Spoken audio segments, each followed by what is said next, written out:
Ya, assalamualaikum warahmatullahi wabarakatuh. Jumpa lagi di channel saya, channel Ahmad Riyadi yang membicarakan tentang seputar dunia pendidikan kedokteran ya. Jadi di video kali ini kita akan membicarakan masalah bentuk sediaan obat ya. Kenapa kita membahas bentuk sediaan obat? Karena nanti di video berikutnya saya akan mengaplikasikan bentuk sediaan obat ini kepada teknik dasar penulisan resep obat ya. Nah, mungkin pemirsa sekalian atau teman-teman sekalian bertanya kenapa obat itu bentuknya bermacam-macam. Obat tersebut bentuknya bermacam-macam karena memang yang akan kita hadapi di klinik atau di lapangan itu adalah pasien dengan berbagai macam kondisi klinis ya. Jadi yang dimaksud dengan kondisi klinis tidak hanya tentang penyakitnya, tapi memang misalnya perbedaan usia ya, misalnya ada anak-anak, ada dewasa, ada orang tua ya. Di samping itu juga perbedaan kondisi klinis ya, kondisi penyakitnya. Ada penyakit-penyakit yang memang masih bisa diberikan dengan obat-obat makan misalnya, tapi ada kondisi-kondisi penyakit tertentu yang memang tidak bisa lagi diberikan obat makan ya, atau diberikan obat yang melalui jalur bukan obat makan ya. Nah, seperti kita ketahui bahwa jalur pemberian obat itu sebenarnya ada dua ya secara garis besar, yaitu enteral atau melalui mulut, melalui usus, dan parenteral ya.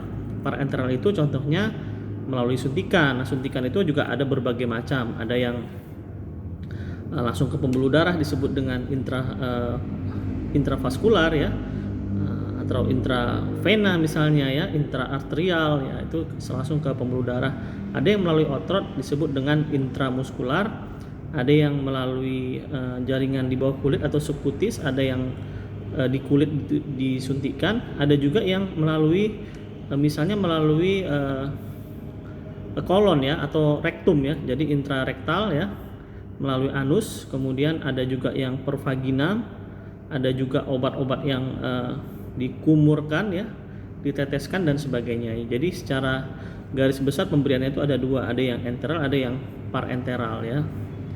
Nah, dari segi keluasan ya efeknya pada tubuh itu ada yang disebut dengan pemberian obat secara sistemik. Sistemik ini artinya dia kalau kita konsumsi obat itu, obat tersebut akan berada di seluruh tubuh kita. Ada juga yang sifatnya adalah lokal, artinya hanya di satu tempat, misalnya seperti salep ya itu, atau obat tetes mata dan sebagainya, itu adalah obat-obat yang sifatnya lokal. Tapi obat-obat yang disuntikan atau dimakan itu biasanya sifatnya sistemik. Nah, perbedaan kondisi klinis ini juga yang pada akhirnya juga berimbas pada bentuk sediaan obatnya ya. Misalnya kalau obat suntikan kan tidak mungkin diberikan bentuknya dalam bentuk tablet atau kapsul ya, karena tidak bisa dimasukkan. Tentunya obat-obat ini harus dalam bentuk yang cair ya. Nah, secara umum juga bentuk sediaan obat ini sebenarnya dibagi dua, ada yang bentuknya padat ya dan cair ya. Nah, padat juga dibagi-bagi, ada yang semi padat. Nah, itu ya. Nah, yang padat juga nanti ada pembagian-pembagiannya lagi. Ya. Nah, yang padat ini bisa kita bagi menjadi ada yang disebut dengan obat-obat tablet ya, tablet. Mungkin itu yang paling sering akan kita lihat ya, obat-obat tablet yang sudah sangat familiar sekali. Kalau Anda bisa lihat itu banyak sekali obat-obat yang ada di pasaran itu bentuknya adalah tablet ya. Nah, jadi ini yang paling lazim ya, mungkin bisa kita lihat bentuknya seperti ini, kira-kira ini adalah bentuk obat yang tablet ya. Kemudian ada juga yang kaplet. Kaplet itu seperti tablet tapi dia bentuknya lonjong ya. Nah, itu juga banyak sekali kita lihat ya. Kemudian ada obat-obat yang bentuknya cair ya. Nah, obat cair ini banyak sekali ya. Ini misalnya dalam kemasan ampul ya. Ampul ini untuk yang disuntikan. Ini di dalamnya adalah cairan kalau kita lihat di sini ya. Cairan ini adalah ampul. Ampul ini juga bentuknya berbeda-beda ya. Maksudnya isinya ya, ada yang kemasan 2 mili, ada yang 10 mili dan sebagainya. Ini bisa kita lihat di kemasannya ya. Nah, obat cair juga ada yang berbentuk obat tetes seperti ini, ada obat tetes mata ya. Jadi ini obat tetes mata. Ini didropkan ya, ini bentuknya cair juga di dalamnya.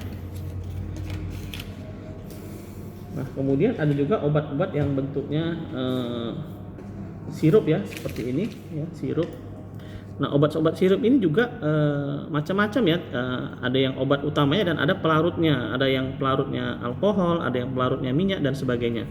Jadi ini semuanya kita kenal dengan obat-obat yang cair ya, cair.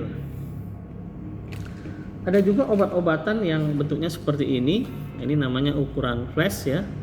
Jadi ini adalah untuk infus ya, bentuknya cair tapi kemasannya seperti ini karena memang khusus untuk obat-obat yang disuntikan ya.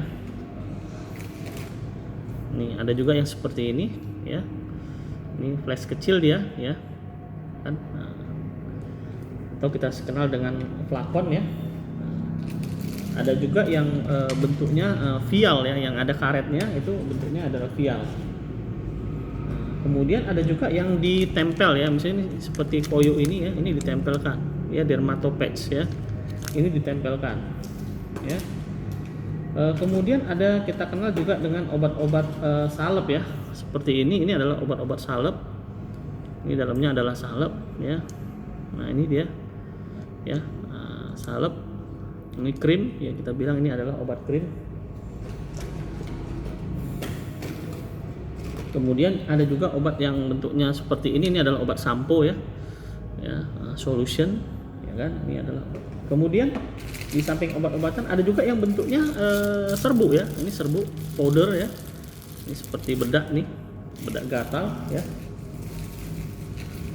Kemudian juga ada obat cair yang diteteskan ya, ini adalah drop ya, untuk anak bayi biasanya kita berikan. Ya, selain obat-obatan ada juga perlengkapan ya, pemberian. Ini misalnya ini ada infuset. Infuset kita juga harus tahu ya, infuset ini ada yang untuk dewasa, ada yang untuk anak-anak ya. Ini bisa dilihat dari jarum di dalamnya. Kalau dia jarumnya kecil seperti ini untuk anak-anak ya. Ada juga yang untuk dewasa, dia biasanya jarumnya besar ya. Jadi ini disebut dengan tetes mikro, sedangkan untuk yang dewasa adalah tetes makro. Ada lagi yang untuk transfusi darah. Transfusi darah di sininya nanti ada saringannya ya, itu untuk transfusi darah. Ya. Oke, jadi itu adalah berbagai macam bentuk sediaan obat yang harus kita tahu ya. Jadi kepentingannya untuk apa? Seperti tadi saya katakan bahwa pada saat kita akan menghadapi pasien ya, kita melihat bagaimana kondisi pasien. Pertama kita melihat kondisinya apakah anak-anak ya atau dewasa ya atau orang tua. Kemudian yang kedua kita melihat kondisi klinisnya ya. Nah, apakah pasien ini misalnya masih sadar ya? Kalau masih sadar mungkin bisa kita berikan obat makan misalnya ya, seperti tablet tadi ya, asalkan pasiennya masih kooperatif ya.